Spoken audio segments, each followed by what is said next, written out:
nessa minha boboteia, tu nunca prestou atenção. Maluco e outro fuzil, toma só rajadão.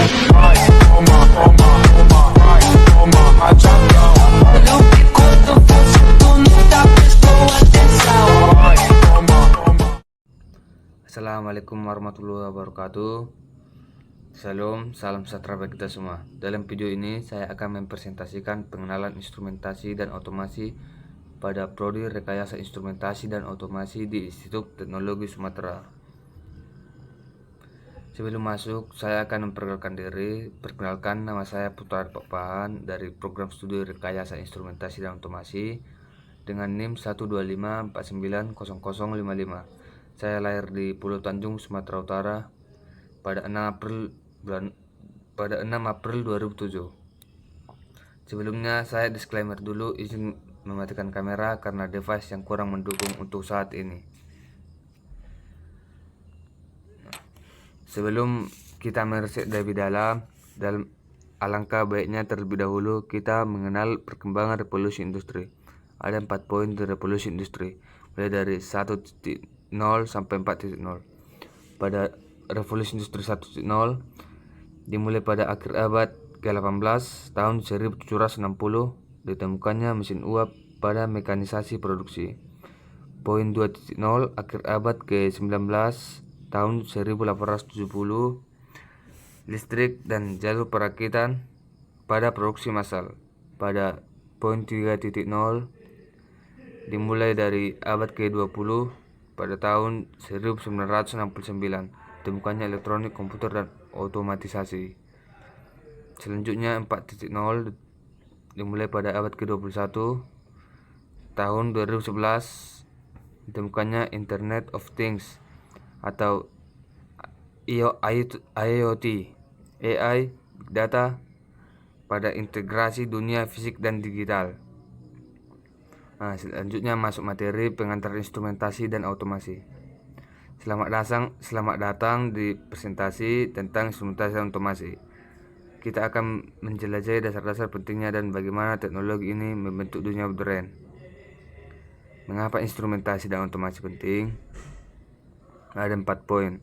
Pertama, meningkatkan efisiensi. Kedua, meningkatkan keamanan, peningkatan kualitas, dan penghematan biaya.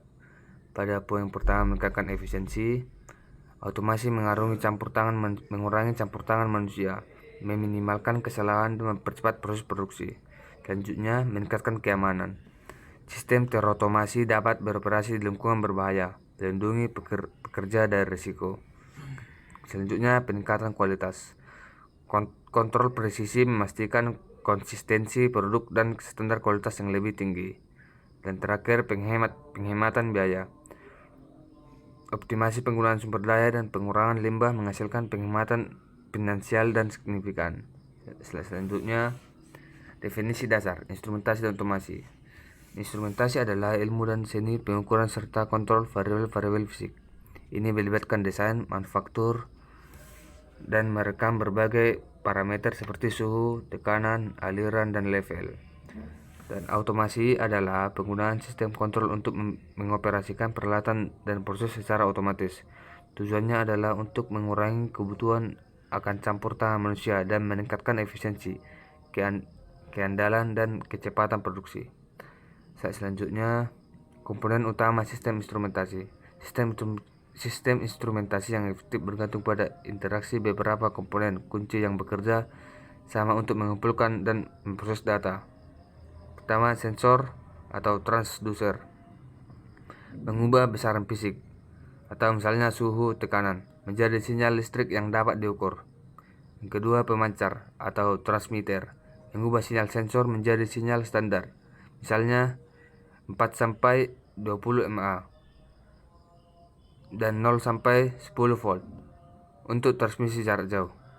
Ketiga, kabel atau media transmisi, menghubungkan sensor pemancar ke unit kontrol atau perangkat perekaman. Yang keempat, unit pemrosesan sinyal, menerima dan memproses sinyal dari pemancar, seringkali termasuk konversi analog ke digital. Kelima, perangkat tampilan atau perekam, menampilkan data yang diukur, misalnya HMI, SCADA, atau merekamnya untuk analisis lebih lanjut. Berikutnya, komponen utama sistem otomasi. Sistem otomasi terintegrasi untuk mengelola dan mengontrol operasi industri secara efisien. Pengontrol logika terprogram, sistem kontrol terdistribusi. Otak sistem menjalankan program kontrol untuk mengelola proses. HMI, Human Machine Interface, antarmuka grafis yang memungkinkan operator memantau dan mengontrol sistem. Lalu akuator, perangkat yang mengubah sinyal kontrol menjadi tindakan fisik, misalnya membuka katup, menyalakan motor. Lalu jaringan komunikasi, menghubungkan semua komponen sistem, memungkinkan pertukaran data secara real time. Selanjutnya, perangkat lunak SCADA, Supervisory Control and Data Actuation, menguasai seluruh sistem, mengumpulkan data, dan menyediakan analisis. Slide berikutnya, prinsip kerja sensor dan akuator. Sensor, akuator, sensor, mata dan telinga sistem.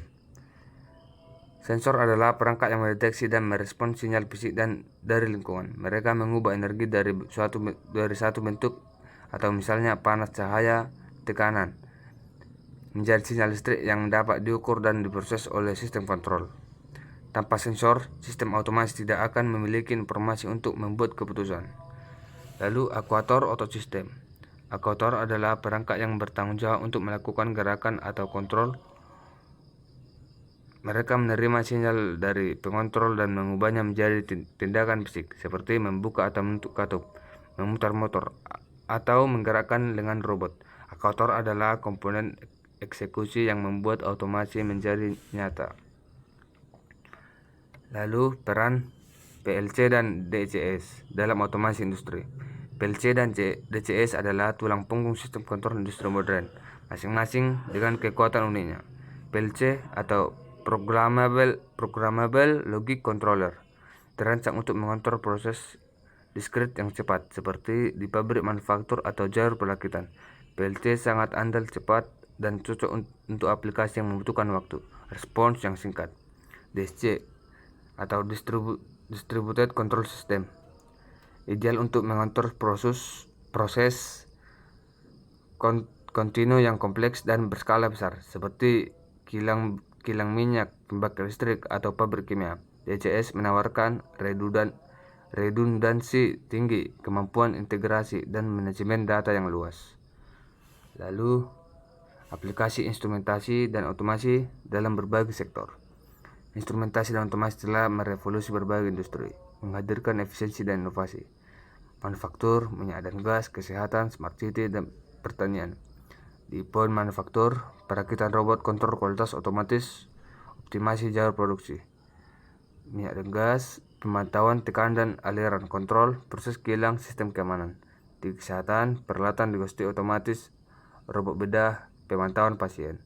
Dan smart city, manajemen lalu lintas, pemantauan lingkungan, sistem bangunan cerdas. Dan di pertanian, irigasi otomatis, pemantauan tanaman, sistem pemanen otonom. Manfaat dan tantangan implementasi. Manfaat, produktivitas lebih tinggi, operasi 24/7 dan kecepatan proses, keamanan operasional, mengurangi risiko kecelakaan kerja, pengendalian keputusan berbasis data real time untuk optimasi, fleksibilitas produksi, adaptasi cepat terhadap perubahan pasar. Dan tantangan, biaya awal tinggi, investasi signifikan untuk peralatan dan sistem. Lalu kebutuhan keahlian, membutuhkan tenaga kerja terampil untuk desain dan pemeliharaan. Di keamanan siber, risiko serangan siber pada sistem kontrol. Kompleksitas integrasi, menghubungkan sistem yang berbeda bisa jadi rumit. Slide berikutnya, kesimpulan dan penutup. Instrumentasi dan otomasi adalah pendorong inovasi dan efisiensi di era industri modern. Dengan pemahaman yang lebih baik tentang teknologi ini, kita dapat membuka potensi yang tak terbatas untuk pertumbuhan dan kemajuan. Sekian dari saya. Kalau ada kata yang kurang